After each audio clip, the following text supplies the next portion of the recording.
So hello and welcome students. आज इस chapter की शुरुआत करने जा रहे हैं। इस चैप्टर में जो टॉपिक है, हम इलेक्ट्रिक फील्ड ऑफ लाइंस इसके बारे में बात करेंगे।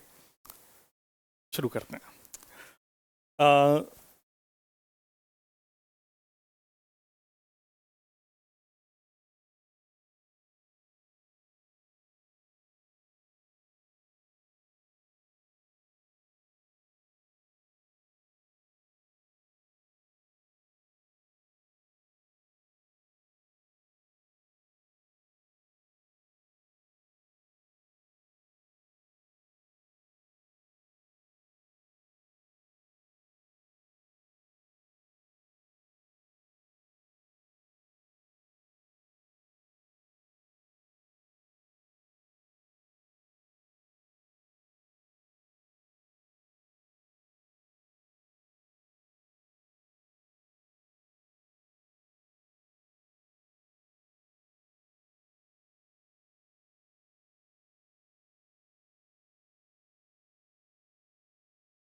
सुनो मेरी बात, ये लिख लिया?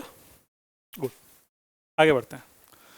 यार देखो, मैं तो कुछ क्वेश्चंस करा रहा हूँ, क्वेश्चंस तुम्हें करने हैं ना, क्योंकि इसमें कोई ऐसी चीज़ नहीं है जो रॉकेट साइंस है एकदम भयानक सी। तो सबसे पहले आपको फील्ड लाइंस ड्रॉ करनी है।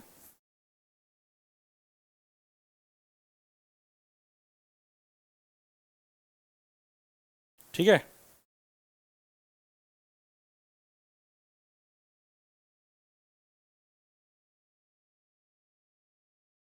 फील्ड लाइंस ड्रॉ करनी है। एक पॉजिटिव चार्ज है, दुनिया में इकलौता यही है और कोई है ही नहीं। दूसरा एक नेगेटिव चार्ज है, दुनिया में इकलौता है, प्लस क्यू माइनस क्यू। तीसरा ज़्यादा हो जाएगा क्या, एक प्लस क्यू और एक माइनस क्यू। इतनी देर में ड्रॉ हो जानी चाहिए थी। हाँ, मतलब क्वेश्चन लिखते हो जाना चाहिए था ये तो। मैं तुमसे ज़्यादा उम्मीदें नहीं कर रहा हूँ।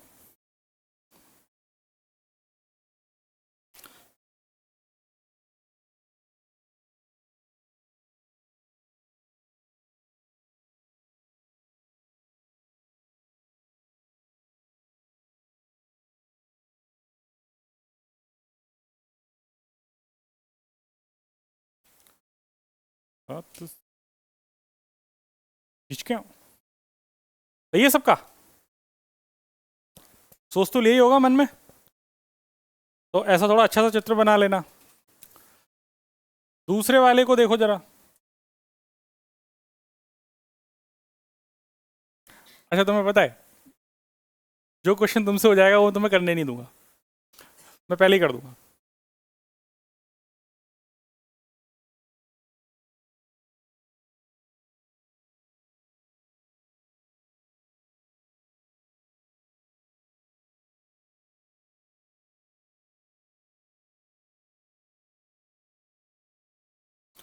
यहाँ पर इस वाले अगर फिगर को आप गौर से देखोगे तो सुन लो, अरे मेरी बात सुन लो।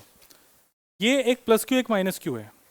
जो प्लस क्यू और जो है, जितनी फील्ड लाइंस यहाँ से निकल रही हैं उतनी फील्ड लाइन यहाँ पहुँच रही हैं। इसका मतलब जो इनका मैग्नीट्यूड है वो इक्वल है। अगर मैंने एक भी लाइन इधर कम ज़्यादा बना दी, इसका मतलब इनका मैग्नीट्यूड अनइक्वल है।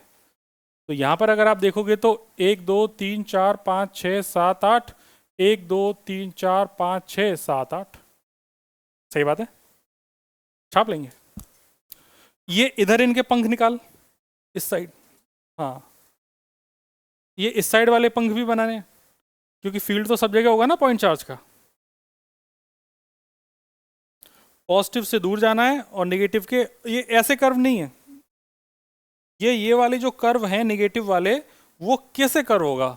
ये कर्व इस साइड होगा ना, इस साइड थोड़ी होगा, है ना।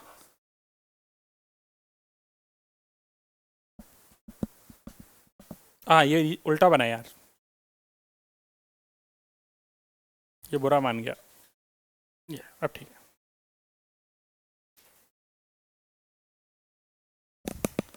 ठीक है जी, चलो आगे बढ़ा जाए। इस क्वेश्चन में जो भी अपन ने 3 पार्ट किए, किसी को कोई डाउट है क्या? किसी को कोई डाउट है क्या? हेलो हेलो, डाउट है क्या? अगला क्वेश्चन तुम्हें करना है।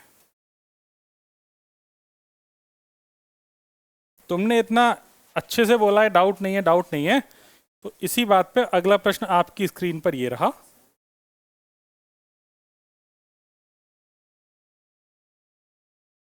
प्लस और माइनस वाला तो बता दिया, प्लस प्लस वाला और बता दो मुझे। अब आएगा ना मजा बिडू।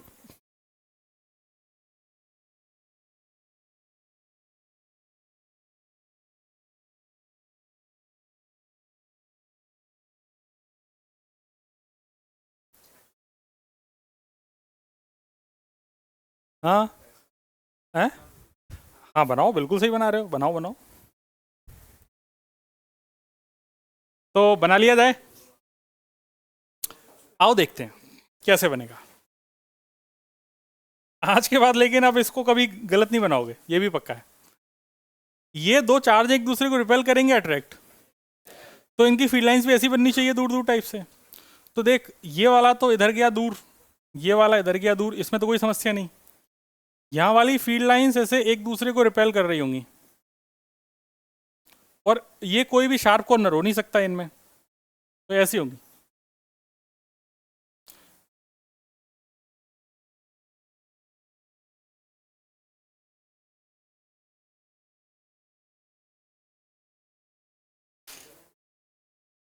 कितने लोगों का सही है?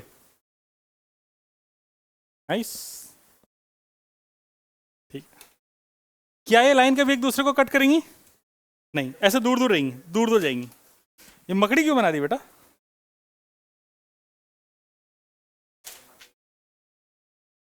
जिन लोगों ने ये क्वेश्चन कर लिया उनके लिए स्क्रीन पर अगला क्वेश्चन है।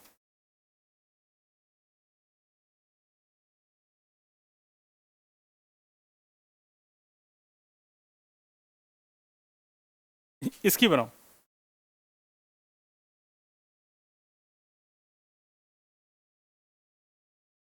अब आएगा ना मजा।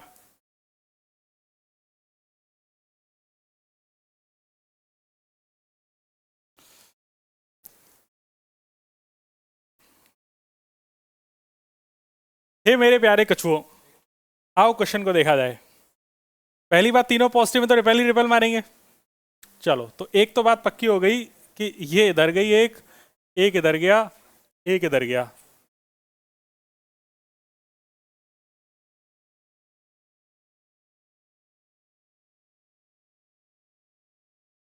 जिन लोगों ने नहीं बनाया वो लोग सोच तो यही रहे थे, है कि नहीं?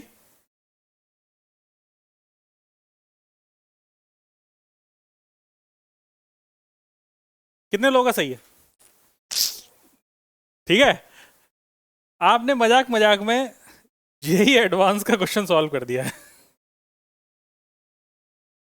पहले आईआईटी जेई के नाम से आता था, 99 का क्वेश्चन नहीं है। जब पेपर सब्जेक्टिव हुआ करता था। मजाक मजाक में कर दिया आप लोगों ने सॉल्व। कैसा लगा? इसका मतलब पेपर तो इजी आता है, पेपर कोई टफ थोड़ी आता है, हमने ही बस हुआ बना रखा है। खैर कोई बात नहीं, उम्मीद करते हैं ये वाला क्वेश्चन गलत कितने लोगों का हुआ है वो वाले हाथ उठाओ जरा। कितने लोगों का गलत हुआ? 1, और थोड़ा सा गलत हो गया। ये रविशा की पड़ोसन का तो सही था, लावण्या का। हाँ,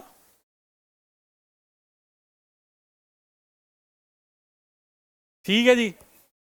ये इस बालक का भी सही था, है ना? हाँ, कनिष्क का भी सही था। ठीक, कनिष्क के पड़ोसी का? यस सर, सही था गलत था ये बता। अच्छा सही था। देखो भाई, अगला क्वेश्चन। और जो नए बच्चे आए हैं दोनों, लाओ 10 रुपए दो।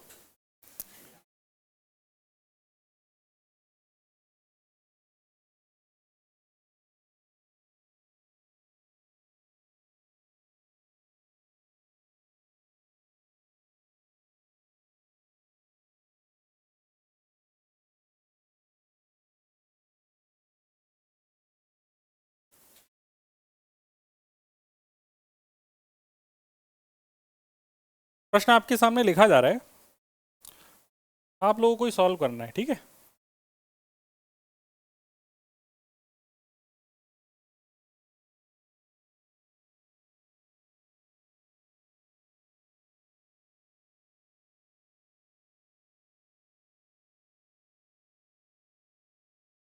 ये एक आपके सामने एक चित्र दिया गया है जिसमें Q1 पॉजिटिव है, Q2 नेगेटिव है, और ऐसा आपको क्वेश्चन दे दिया गया और आपसे पूछा गया है फाइंड Q1 अपॉन Q2 का मैग्नीट्यूड। बताओ।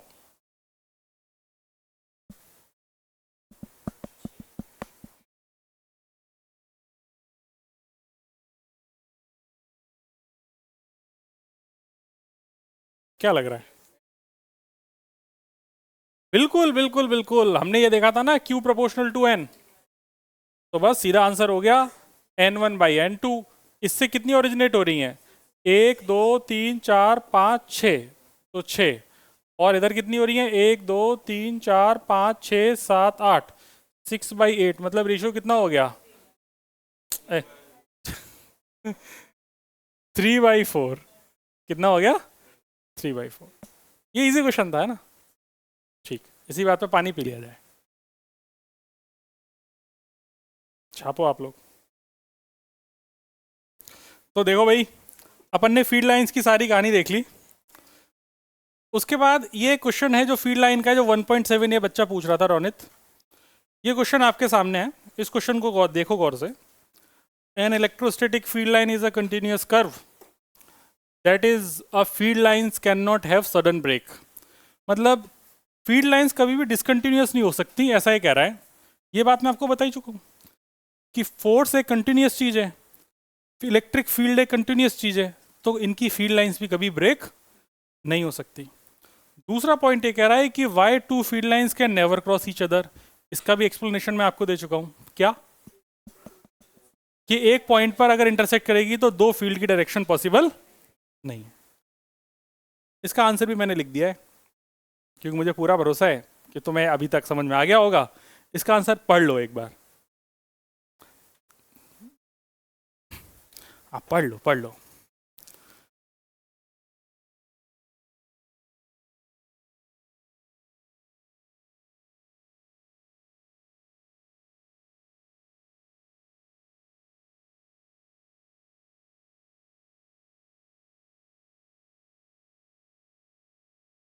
एक्चुअली तुम जो बात कर रहे हो ना, तुम इलेक्ट्रिक फील्ड को इलेक्ट्रिक करंट से रिलेट कर रहे हो, वैसा नहीं है।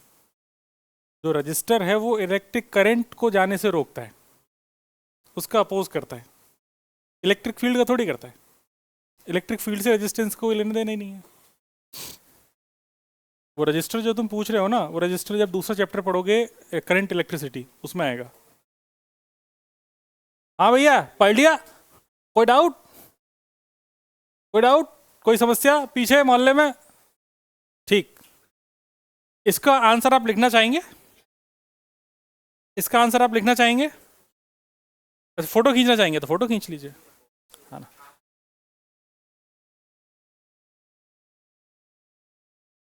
You are a good question.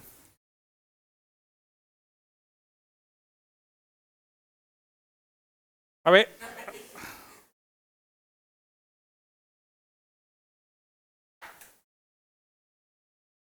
चलो ठीक है, मैं डाल दूंगा ग्रुप में। हाँ हाँ, कुछ कहना चाहती हैं आप? अरे लिख लेना ना, बहुत समय है। नहीं, मैं तो आगे चला गया, देखो। हाँ, मैं तो आगे आ गया। तुम्हारे पहले चैप्टर में बेटा, तेरा जो चेहरा है इस पेन से छोटा है। अगर इस वाले कान से अगर ये पेन गया और तो उस वाले कान से निकलेगा, थोड़ा अच्छा नहीं लगेगा, है ना? तो बातें मत करो पहली बेंच पे बैठ के। अभी दुनिया लाइव मर्डर देखेगी फिर। देखो भाई, पहले चैप्टर में तुमने अभी तक क्या क्या पढ़ा उसको एक बार मैं रिवाइज करा देता हूँ। सबसे पहले आपने देखा चार्ज के बारे में, चार्ज की प्रॉपर्टीज़ देख ली। उसके बाद आपने देखा इलेक्ट्रिक फोर्स के बारे में, कि Q1 Q2 अपन R स्क्वायर। फिर देन आपने उसके बाद देखा चार्ज डिस्ट्रीब्यूशन के बारे में। चार्ज डिस्ट्रीब्यूशन के साथ आपने इलेक्ट्रिक फील्ड के बारे में जाना। इलेक्ट्रिक फील्ड के बाद आपने इलेक्ट्रिक फील्ड लाइंस के बारे में जाना। इलेक्ट्रिक फील्ड लाइंस के बाद हम इलेक्ट्रिक डायपोल पढ़ रहे हैं। पहले चैप्टर में डायपोल के अलावा आपके दो चीज़ और हैं पढ़ने के लिए, वो हैं एक तो गॉस लॉ और दूसरा फ्लक्स। फ्लक्स और गॉस लॉ हम इलेक्ट्रिक डायपोल के बाद एक साथ पढ़ेंगे, ठीक है? तो सीक्वेंस में लेके कोई परेशान मत होना। अपन पहले इलेक्ट्रिक डायपोल पढ़ रहे हैं। इलेक्ट्रिक डायपोल कहते किसे हैं, ये एक समझने वाली चीज़ है। और डायपोल शब्द इस्तेमाल क्यों हो रहा है? आप लोगों ने केमिस्ट्री में एक शब्द सुना होगा, पोलर और नॉन पोलर मॉलिक्यूल। सुना है कि नहीं सुना? पोलर और नॉन पोलर मॉलिक्यूल्स में जो मॉलिक्यूल्स के पॉजिटिव और नेगेटिव सेंटर्स हैं वो एक दूसरे से कॉन्साइड नहीं करते। तो उसमें एक तरफ पॉजिटिव हो जाता है और दूसरी तरफ मॉलिक्यूल के अंदर नेगेटिव हो जाता है, तो वहाँ पर एक डायपोल बन जाता है। और ऐसे मॉलिक्यूल जिनके अंदर डायपोल बन जाता है उन्हें अपन पोलर मॉलिक्यूल कहते हैं, है कि नहीं? सुना कि नहीं सुना केमिस्ट्री में? नहीं सुना है तो केमिस्ट्री में सुनेंगे आप, अगर नहीं सुना है तो। बाकी मेरे ऐसा लगता है कि आप लोगों ने सुना होगा, सुना होगा, बस शब्द ही सुना होगा। नहीं सुना तो भी लोड मत लो। तो डायपोल की जो डेफिनेशन है वो ऐसा है कि कोई भी दो चार्ज रखे हैं, दो चार्ज इक्वल एंड अपोजिट हैं, इंपॉर्टेंट चीज है, दो चार्ज इक्वल एंड अपोजिट हैं, एक है माइनस क्यू और दूसरा है प्लस क्यू, इनके बीच में कुछ सेपरेशन है, सेपरेशन को मैंने एल वेक्टर नाम दे दिया। तो इनका इस कॉन्फ़िगरेशन को दो charge separated by A small distance equal and opposite nature के, ऐसे चार्ज के इस कॉन्फ़िगरेशन को डाइपोल बोलते हैं। डाई मतलब दो, पोल मतलब पोल, एक पॉजिटिव और दूसरा नेगेटिव। सर एक तो चार्ज है इधर दिल्ली में, दूसरा चार्ज है उधर मुंबई में, सर क्या उसे डाइपोल बोलेंगे? नहीं भाई, डिस्टेंस शॉर्ट होनी चाहिए। कंडीशन क्या है? डिस्टेंस शॉर्ट होनी चाहिए। तो system of two equal and opposite charges separated by a small distance is called electric dipole. Dipole की डेफिनेशन बस इतनी सी है, two charges equal and opposite separated by a small distance, that's it. अब dipole ये तो इस configuration को बोला है, लेकिन इसकी एक कैरेक्टरिस्टिक प्रॉपर्टी होती है जिसको बोलते हैं डाइपोल मोमेंट। क्या बोलते हैं? Dipole moment.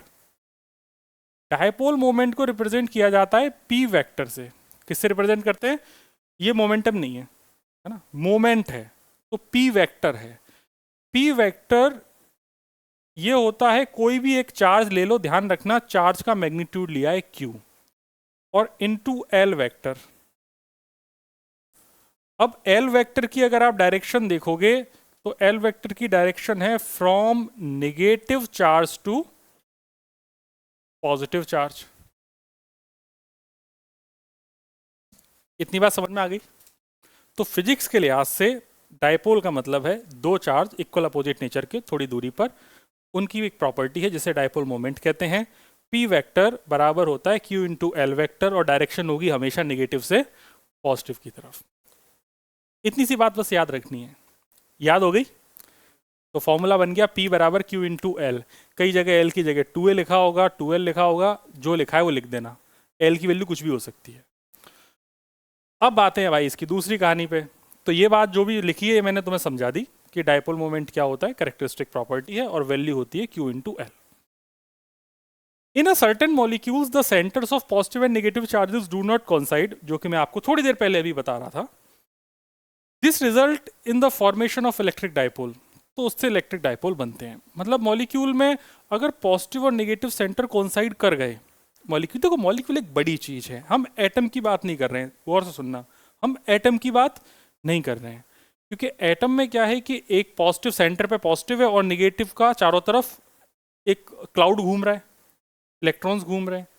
हम बात कर रहे हैं मॉलिक्यूल की, तो मॉलिक्यूल के अंदर ही कॉन्फ़िगरेशन ऐसा है कि एक साइड लगभग नेट पॉजिटिव जैसा है और दूसरी साइड नेट लगभग निगेटिव जैसा है, तो वहां पर एक डाइपोल क्रिएट हो गया है। ओके, तो this result in the formation of electric dipoles. Atom is non polar because the centre of positive negative charge in it coincide. Atom के अंदर कभी भी पोलर नहीं होते, एटम हमेशा कैसे होते हैं? Non polar. क्योंकि देखो ये पॉजिटिव चार्ज हो गया न्यूक्लियस, और चारों तरफ तुम उसके इलेक्ट्रॉन घुमा रहे हो। बुद्धि लगा के बताओ, एक सर्कल है, सर्कल का सेंटर भी तो यहीं आएगा, और एक पॉजिटिव चार्ज उसका भी सेंटर यहीं है। जब दोनों के सेंटर यहीं है तो एल कितना हो गया? 0। और अगर एल 0 हो गया तो पी की वैल्यू कितनी हो गई? इसीलिए एटम सारे के सारे कैसे हैं? चमक गई बात। तो हम पोलरिटी की बात कब करते हैं? मॉलिक्यूल के केस में। किसकी बात करते हैं? मॉलिक्यूल्स की। ठीक है, okay. Polarity can be induced in an atom by the application of electric field. अब हम चाहते हैं कि भाई ये मॉलिक्यूल के जो सेंटर हैं पॉजिटिव नेगेटिव ये इधर उधर हो जाएं, तो ऐसा कर सकते हैं हम, इलेक्ट्रिक फील्ड में इसको लगा दें। जैसे इलेक्ट्रिक फील्ड में लगाएंगे तो ये नेगेटिव जो पॉजिटिव चार्ज है, अगर मान लो इलेक्ट्रिक फील्ड हमने ऐसे लगाया एक्सटर्नल, तो पॉजिटिव चार्ज आगे जाएगा और नेगेटिव चार्ज किधर आ जाएगा? पीछे। तो एक तरफ तो पॉजिटिव शिफ्ट हो गया, एक तरफ नेगेटिव शिफ्ट हो गया, तो अब एटम भी तो पोलर बन गया, आया ना? तो एटम नॉर्मली कैसा होता है? Non polar. लेकिन हम इलेक्ट्रिक फील्ड जब लगा देंगे तो पॉजिटिव चार्ज इलेक्ट्रिक फील्ड की डायरेक्शन में चला जाएगा फोर्स की वजह से, और नेगेटिव चार्ज पर अपोजिट डायरेक्शन में फोर्स लगेगा, तो इनके सेंटर अलग अलग हो जाएंगे। सेंटर अलग अलग होने से ये आपका एक डाइपोल बन गया। जैसे ही इलेक्ट्रिक फील्ड बंद करोगे, वापस से पॉजिटिव नेगेटिव एक हो जाएंगे, आया ना। और जो हमने ये जो इन्हें पोलर बनाया है, एटम को हमने बनाया है ना, कैसे बनाया है? इलेक्ट्रिक फील्ड लगा के। तो जब हमने बनाया है तो इसको कहते हैं इंड्यूस्ड डायपोल। क्या कहते हैं? Induced dipole. समझ गए बात को? तो आर्टिफिशियल मतलब हमने बनाया है, ठीक है। ये पूरे डिस्कशन में ऐसा क्या है जो तुम्हारे समझ में नहीं आया, मुझसे पूछ सकते हो। हाँ जी भाई बहनों, आगे बढ़ते हैं। नहीं नहीं पड़ेगा क्या? सुन मेरी बात, डायरेक्शन माइनस से पॉजिटिव की तरफ है, तो इलेक्ट्रिक डायपोल एक वेक्टर क्वांटिटी है, बताने की जरूरत नहीं है, क्योंकि मैंने वहां पर पी वेक्टर लिखा था, याद कर, पी बराबर क्यू इंटू एल वेक्टर लिखा था ना। डायरेक्शन हमेशा नेगेटिव से पॉजिटिव होगी, बता दिया। इसकी यूनिट ये लिखी हुई है coulomb metre, charge is in coulomb, length is in metre, तो इट इज कूलाम मीटर, है ना। इसकी जो यूनिट है वो है कूलाम मीटर। इसकी प्रैक्टिकल यूनिट डिबाई है। डिबाई होता है 3.33 इंटू 10⁻⁻30 कूलाम मीटर। सेंटीमीटर नहीं है, कूलाम मीटर लिखाना है, पूरा लिख लो चाहो तो, कूलाम मीटर।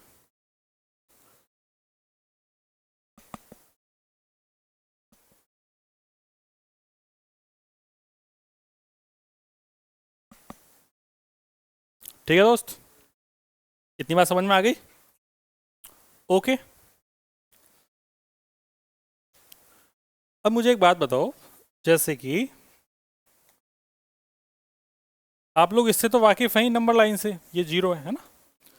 पॉजिटिव चार्ज हमने यहाँ रख दिया, नेगेटिव चार्ज यहाँ रख दिया, ये दूरी यहाँ से लेके यहाँ तक की ए है, ये दूरी यहाँ से लेके यहाँ तक की ए है, ये माइनस क्यू है, ये प्लस क्यू है। इसका अगर मैं पी लिखना चाहूँ तो क्या लिखूंगा? क्यू इंटू इन दोनों के बीच की दूरी 2a वेक्टर, आया ना, ठीक है। तो कभी कभी ये a होगा, कभी कभी 2a होगा, कभी 2l होगा, क्वेश्चंस में कुछ भी बोल सकता है, तो अपन को उसमें कंफ्यूज नहीं होना। और डायरेक्शन हमेशा नेगेटिव से पॉजिटिव की तरफ होगी। इस बार l की जगह 2a लिखा हुआ है, ठीक है। तो थोड़ा ये बात हो गई। आगे बढ़ते हैं। अगर इस डायपोल के, अगर अपन इस डायपोल को एक क्वेश्चन के तौर पर ऐसा समझे, हाँ कुछ कहना है? मैं ऐसा कहना चाहता हूं कि हमारे पास एक चार्ज यहां रखा हुआ है, दैट इज -2q। एक चार्ज यहां रखा है q जो कि l डिस्टेंस पे है, दूसरा चार्ज रखा है q जो कि ये भी l डिस्टेंस पे है, या फिर इसके कोऑर्डिनेट 0,l भी बोल सकता है, या फिर इसके कोऑर्डिनेट l,0 भी बोल सकता है। एक ही बात है, बात बोलने के अलग अलग तरीके हैं। इस कॉन्फ़िगरेशन को देख के आप कभी नहीं बता सकते कि ये डाइपोल है ना। ऐसे प्रश्न देके पूछ देगा फाइंड डाइपोल मोमेंट।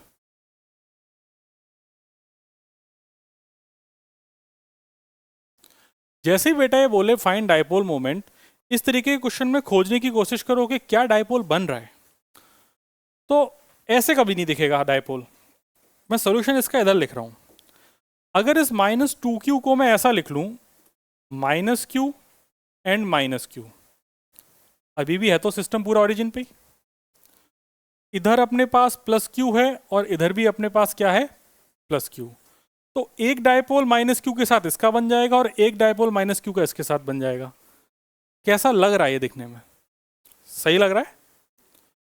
मैं यहां पर इस p को लिख सकता हूं, this p vector is q into L, या l है, l है, ठीक है, q इंटू एल इंटू आई कैप मतलब राइट साइड, और ये हो जाएगा p वेक्टर, या इसको p1 p2 बोल दो, ये हो जाएगा q इंटू एल इंटू जे कैप। यहां तक भी कोई प्रॉब्लम की बात नहीं है। अगर मुझसे पूछे कि भैया ये बताओ p नेट कितना है, तो मैं बोलूंगा p1 vector plus p2 vector. p1 vector कितना हो गया?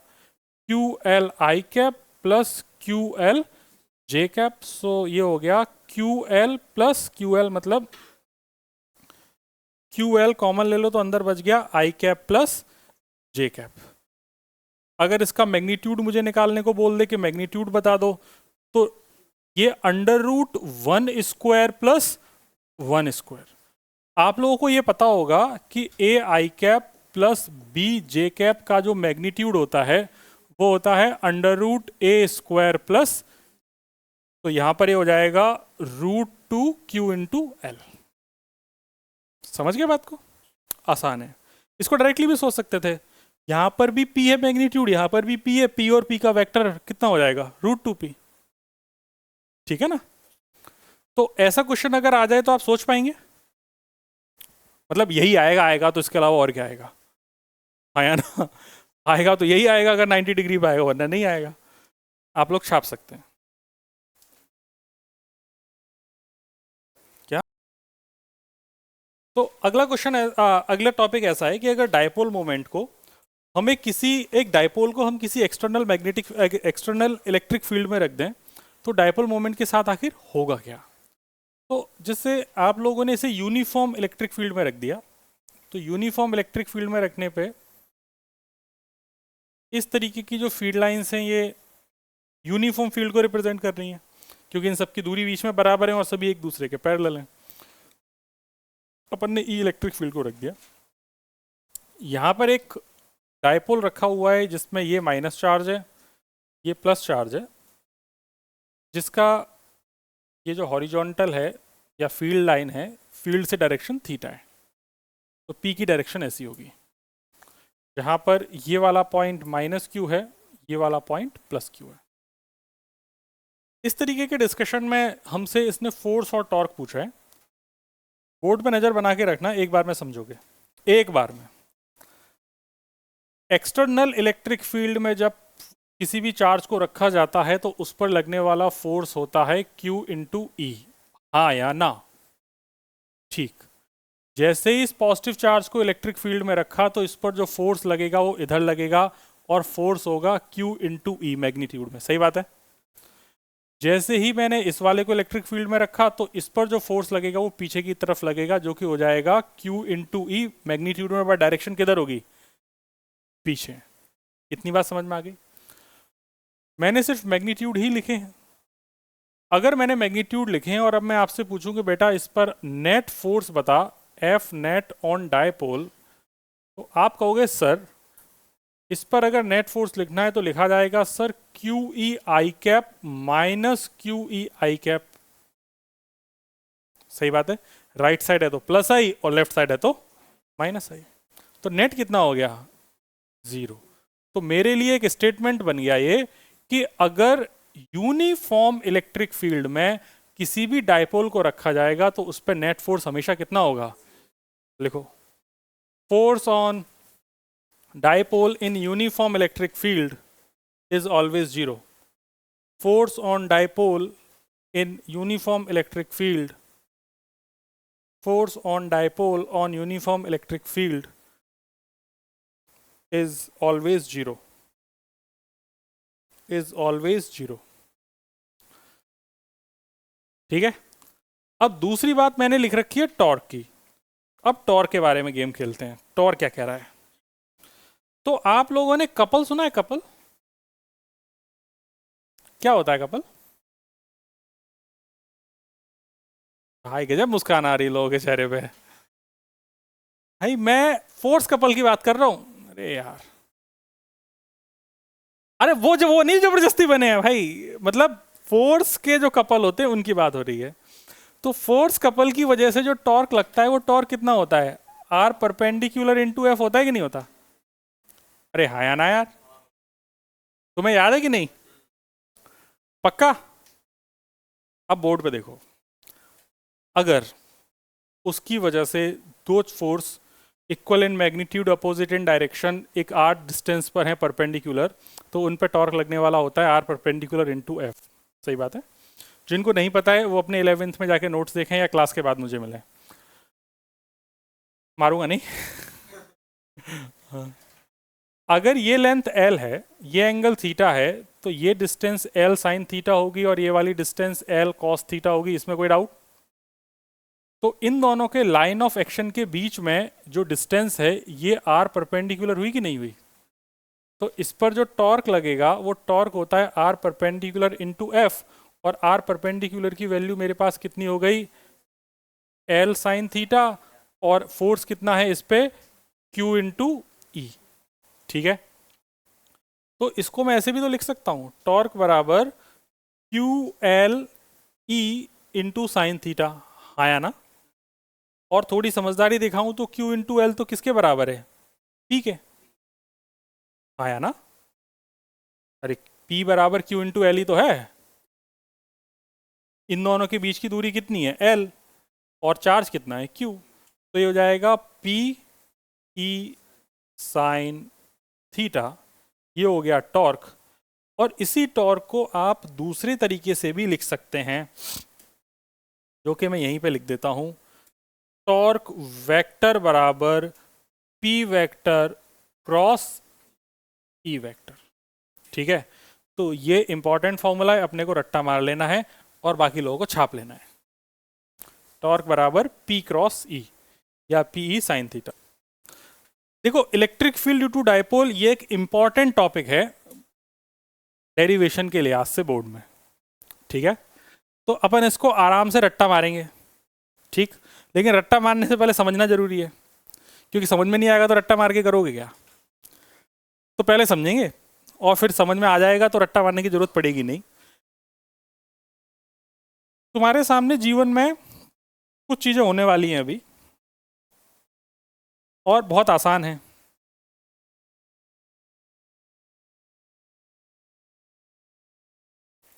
ठीक है,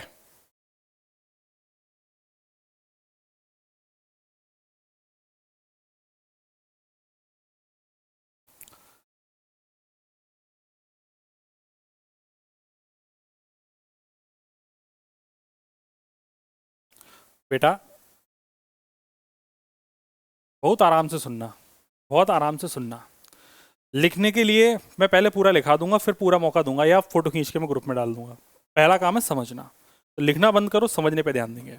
सब कुछ यही है, समझना।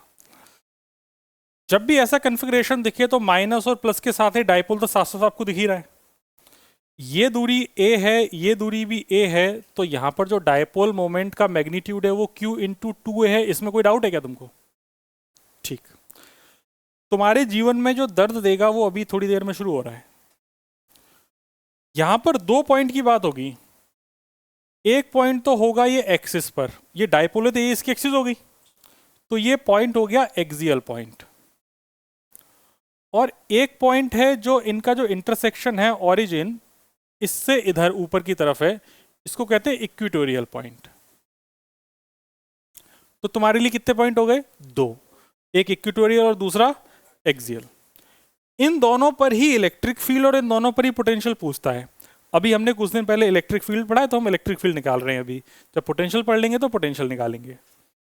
इस डिस्कशन को गौर से देखा जाए तो सबसे पहले तुम कौन से पॉइंट के लिए सॉल्व करना चाहते हो? एक्सियल के लिए? ठीक है, चलो भाई, तो अपन सबसे पहले एक्सियल पॉइंट की बात कर लेते हैं। तो एक्सियल पॉइंट की बात करते हैं। एक्सियल पॉइंट पे बात करने पे मुझे एक चीज समझ में आ रही है कि यहां से r डिस्टेंस पर ये पॉइंट मैंने एक्सियल पॉइंट माना है। यहां पर डायपोल को डायपोल ना समझ के दो पॉइंट चार्ज समझ लूं ना, और पॉइंट चार्ज का मुझे निकालना आता है इलेक्ट्रिक फील्ड। अगर मैं तुमसे बोलूं दो पॉइंट चार्ज की वजह से यहाँ पे इलेक्ट्रिक फील्ड निकालो, नहीं निकाल पाओगे, आराम से वही करना है। तो पॉजिटिव चार्ज की वजह से इलेक्ट्रिक फील्ड इधर होगा E1, सही बात है, और नेगेटिव चार्ज की वजह से इलेक्ट्रिक फील्ड इधर होगा E2, अट्रैक्शन होगा। हाँ या ना? चाहो तो इसको E12 की बजाय ए भी लिख लो तो भी आपको अच्छा लगेगा। सब कुछ तो तुम्हें अच्छा लगाने के लिए हो रहा है। E A और E B अब अच्छा लग रहा है। अब अगर मैं आपसे बोलूँगी यहाँ पे E एट एक्सियल लिखो, तो आप बोलोगे सर ये है EA माइनस EB। हाँ या ना? राइट साइड वाला पॉजिटिव, लेफ्ट साइड वाला नेगेटिव। EA A की वजह से है, तो यहां पर लाल टमाटर से मैं डिस्टेंस लिख रहा हूं, ये टोटल R है, यहां से लेके यहां तक की A है, तो यहां से लेके यहां तक कितनी बची? तुम तो इंटेलिजेंट हो बे। यहां से लेके यहां तक की टोटल डिस्टेंस कितनी है? ये टोटल ये कितनी है? 2A। और हमें यहां से यहां तक की कितनी है? R। तो ये कितनी हो गई? R plus A। तो ये हो जाएगी R plus A। In distance में कोई समस्या है क्या तुमको? एक बार और बताऊं क्या, यहां से लेके यहां तक की आर थी, ये ए थी, आर माइनस ए हो गई, ये आर है, ये ए है, तो ये आर प्लस ए हो गई। दोनों डिस्टेंस में कोई प्रॉब्लम? ई ड्यू टू जो रंग से गलत है, ए इलेक्ट्रिक फील्ड है वो इस वाले की वजह से है, तो मैं इसकी वैल्यू लिखूंगा के क्यू अपॉन ये डिस्टेंस है आर माइनस ए का स्क्वायर। पॉइंट चार्ज की वजह से इलेक्ट्रिक फील्ड होता है के क्यू बाई आर स्क्वायर। दोनों बच्चे जो आ जाएंगे, पॉइंट चार्ज की वजह से इलेक्ट्रिक फील्ड कितना होता है, के क्यू बाई आर स्क्वायर। जिनको नहीं पता ध्यान रखना, पॉइंट चार्ज की वजह से इलेक्ट्रिक फील्ड का फॉर्मूला था के K by R square. R वो दूरी थी जो पॉइंट चार्ज से थी, तो यहां से पॉइंट चार्ज से जो दूरी है वो आर माइनस ए है, इसकी वजह से नीचे आर माइनस ए लिख दिया है। चमक गई बात? ग्रेट। अब आ जाओ भाई बी वाले पॉइंट पे, जो बी की वजह से, तो यहां से यहां तक की दूरी हमने निकाली रखी है आर प्लस ए, तो हो जाएगा के क्यू अपॉन आर प्लस ए का स्क्वायर। चमक गई बात? अब तुम्हें गणित तो बहुत अच्छे से आता है, गणित गणित खेलते हैं। देखो के क्यू को कॉमन निकाल लेंगे, अंदर एलसीएम लेना आता है बेटा, तो एलसीएम में मेरे हिसाब से ये आर माइनस ए का स्क्वायर और ये हो जाएगा आर प्लस ए का स्क्वायर, और इसको उधर मल्टीप्लाई कर देंगे तो कितना हो जाएगा, आर प्लस ए का स्क्वायर माइनस आर माइनस। बिना शर्माए हुए एकदम ये बताओ इसमें किसको समझ में नहीं आया ये वाला स्टेप? आ गया लावण्या? आ गया समझ में? सो तो नहीं रही? अच्छा ठीक। तो यहां से अपन के क्यू, अब देखो तुम्हें गणित तो में एक फॉर्मूला सुना होगा तुमने, ए प्लस बी का होल स्क्वायर। क्या था बेटा? बोलो बोलो। A square plus b square plus 2ab cos theta. अच्छा बस इतना ही था? अच्छा कॉस थीटा किस में आता था? अच्छा रिजल्टेंट में आता था, याद है तुमको? ठीक है भाई। फिर यहां पर अपन ने माइनस लगा दिया तो हो जाएगा आर स्क्वायर प्लस ए स्क्वायर माइनस 2ra, और ये ब्रैकेट लगा दिया मैंने। यहां तक कोई प्रॉब्लम? अरे यस सर नो सर है। ये a minus B, A plus B का फॉर्मूला क्या होता है, ए स्क्वायर माइनस, तो ये बन गया R square minus A square का होल स्क्वायर। क्या ये स्टेप समझ में आया? इसको कुछ भी नहीं चमके तो बोल देना। ठीक, इतना अगर तुम्हें चमक गया, इसके बाद अब क्या बचा हुआ है, ए आर स्क्वायर से आर स्क्वायर कट गया, माइनस अंदर जाएगा, ये ए स्क्वायर से ए स्क्वायर कट गया, प्लस का 2ra माइनस अंदर गया, प्लस का 2ra, तो कितना बच गया? अबे इंटेलिजेंट है यार तुम लोग तो के क्यू इंटू 2, मतलब पहले पूरे लिख दें, K Q into 4ra divided by R square minus A square का होल स्क्वायर। यहां तक कोई समस्या नहीं? अब ना मैं थोड़ा सा इसको छोटा कर दे रहा हूं, बुरा तो नहीं लगेगा इसे? हुआ क्या? बुरा मान गया यार? यही ठीक है, चलो मैं अगले पेज पे बता दूंगा ना। ये जरा ध्यान रखना है ना, के क्यू 4ra, या इसको यहां लिख देते हैं। इधर देखो, आप लोग इसको ऐसे भी तो लिख सकते हो, K Q into 2a into 2r divided by R square minus A square का होल स्क्वायर। हाँ या ना? q इंटू 2a किसके बराबर है? q इंटू 2a किसके बराबर है? p के। तो ये क्या बन गया, 2kpr upon R square minus A square का होल स्क्वायर। तो मैं अगले पेज पे स्टेप लिख रहा हूं, ये बन गया K Q into 2a into 2r divided by R square minus A square का होल स्क्वायर। तो ये बन गया 2kpr divided by R square minus A square. ये बन गया आपका इलेक्ट्रिक फील्ड किसी भी एक्सियल पॉइंट पे। हाँ? अच्छा होल स्क्वायर रह गया, अरे बुरा मान गया। इतना चमक गया? अभी कुछ वक्त पहले मैंने आपसे बोला था कि जो दोनों चार्जेस होते हैं उनके बीच की डिस्टेंस बहुत कम होती है। तो अगर ऐसा है, if r is very very greater than a, तो R square minus A square को अप्रोक्सीमेटली आर स्क्वायर लिखा जा सकता है। अपना काम हो गया।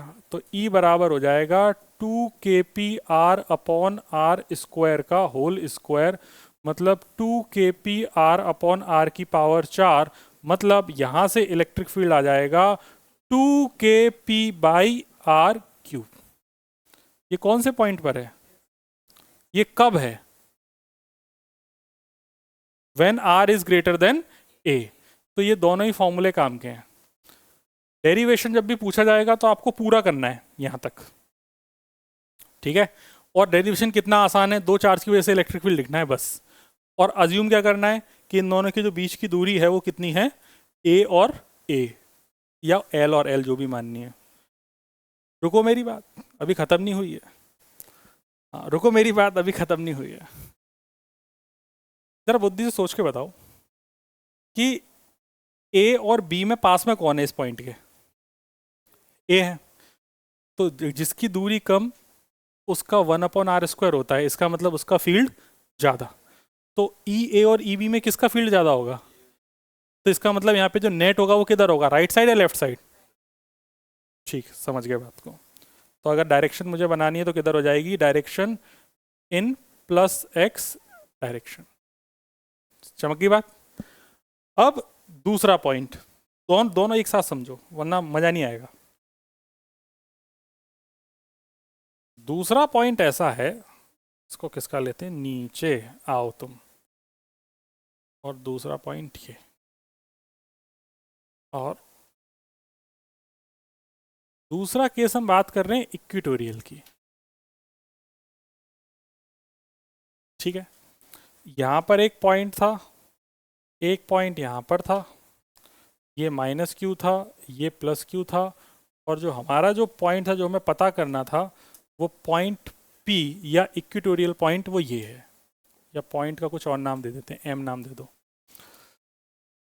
ये भी A है, ये भी A है, ये तो ओरिजिन है ही, और यहाँ से लेके यहाँ तक की दूरी को हमने R नाम दे दिया।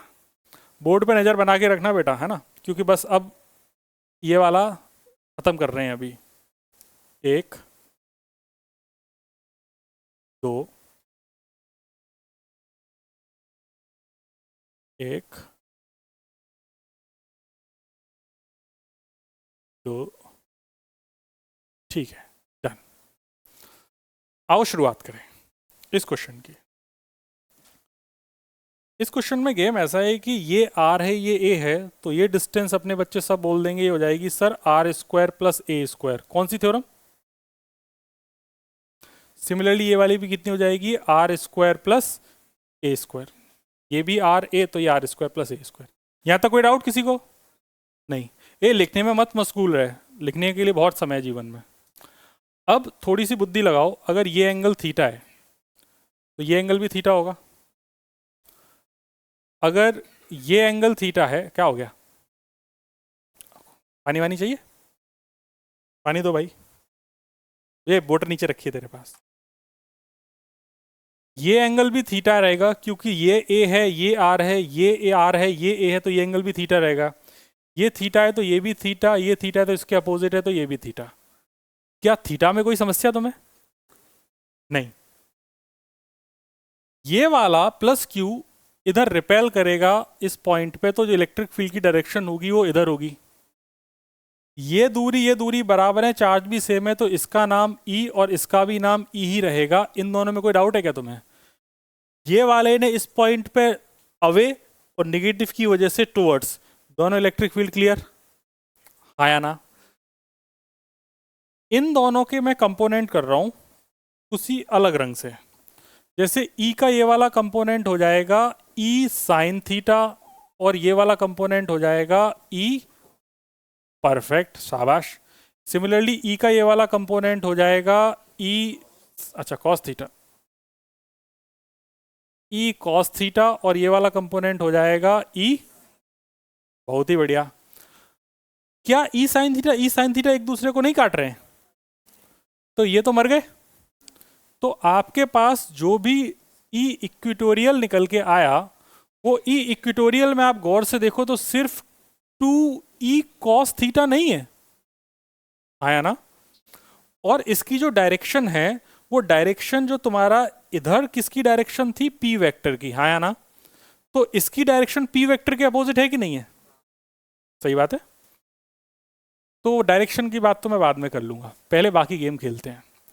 तो पहली बात तो ये कि जो भी ये नेट इलेक्ट्रिक फील्ड निकल के आया ये डायपोल की वजह से, वो पूरे का पूरा इस लाइन के पैरेलल है, इस लाइन के परपेंडिकुलर कोई भी कंपोनेंट नहीं।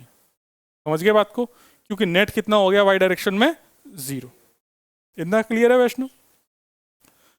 अब हमें ई निकालना था, तो ई तो हमने इसकी वजह से माना था, तो इसकी वजह से जो ई है वो कितना है, के क्यू अपॉन यहां से लेके यहां तक की distance under root are square plus A square का होल स्क्वायर, यही है। और ये जो एक ट्रायंगल अपन ने बनाया, इस ट्रायंगल का नाम अपन निकाल के बाहर ही रख लेते हैं। ये पॉइंट का नाम एम दे दिया, इसका नाम दे देते हैं ए, इसका नाम बी और इसका नाम ओ। ठीक है। अगर मैं आपसे बोलूं in triangle A O M cos theta बताओ, तो कॉस थीटा कितना हो जाएगा? हाँ जी, तो बेस कितना है और हाइपोटेनियस कितना है? तो बोल क्यों नहीं रहे कॉन्फिडेंस से? आर स्क्वायर प्लस ए स्क्वायर। ये कॉस थीटा की वैल्यू यहां चिपका दी मैंने, a upon under root are square plus A square. यहां तक कोई समस्या तुम्हें? तो ये बन गया K Q into two A divided by, नीचे लिखा हुआ है आर स्क्वायर प्लस ए स्क्वायर की पावर 3/2। सही लिखा है क्या? नहीं समझे? देखो, सुनो सुनो सुनो सुनो, ये है तुम्हारे पास अंडर रूट, क्या इसको ऐसे लिख सकता हूं, under root are square plus A square का होल क्यूब। अरे ये 2 है, ये 1 है, तो कितना हो गया कि, और 1/2 कितना होता है, मतलब अंडर रूट का कितना होता है 1/2। क्यू इंटू टू ए को पी लिखा जा सकता है, और ये हो जाएगा तुम्हारे पास आर स्क्वायर प्लस ए स्क्वायर की पावर 1/2 और इसका होल क्यूब, तो कितना हो गया 3/2 हुआ कि नहीं हुआ? अब क्लियर है? तो हो जाएगा ये K P divided by R square plus A square की पावर 3/2। ये इक्वेटोरियल पर इलेक्ट्रिक फील्ड हो गया। यहां तक कोई प्रॉब्लम? अब अगेन ये तो एक हो गया फॉर्मूला, दूसरा आगे जाएं।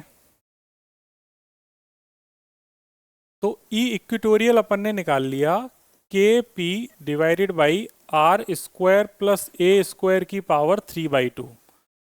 ये एक चीज हो गई। अरे यार थोड़ा अच्छे से आ जाओ। अगली कहानी, if r is very very greater than a, अगर आर बहुत ज्यादा है ए से, तो मैं ऐसा बोल सकता हूं कि आर स्क्वायर प्लस ए स्क्वायर अप्रोक्सीमेटली किसके बराबर हो जाएगा, आर स्क्वायर के। तो यहां पर ये जो ई इक्वेटोरियल बचेगा मेरे पास, ये बचेगा K P divided by R square की पावर 3/2। तो ये बाई डिफॉल्ट जो मुझे मिल रहा है, ये मिल रहा है K P by are cube. इतना चमक गया।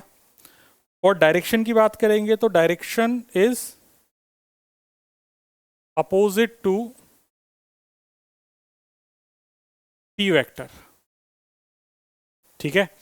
तो तुमने जो दो फॉर्मूले निकाले वो ये निकाले कि ई एक्सियल जो होता है वो होता है K P vector upon R cube, और जो इक्वेटोरियल निकाला ई इक्वेटोरियल, ये होता है माइनस के पी वेक्टर, ये 2 के पी था, बाई आर क्यूब। यही दोनों फॉर्मूले पढ़े अभी तक, यही आएगा पेपर में। अगर इस चैप्टर से कोई डेरिवेशन आएगा और अगर डाइपोल से कोई डेरिवेशन आएगा तो यही आएगा, वरना नहीं आएगा। ठीक है। तो इनको अपने को सोचना है किस तरीके से, अपन को सोचना है इनको सिंपली 2 चार्ज मान के, 2 चार्ज के अलावा कुछ भी एक्स्ट्रा मानने की जरूरत नहीं है। आज के लिए इतना ही। Thank you very much.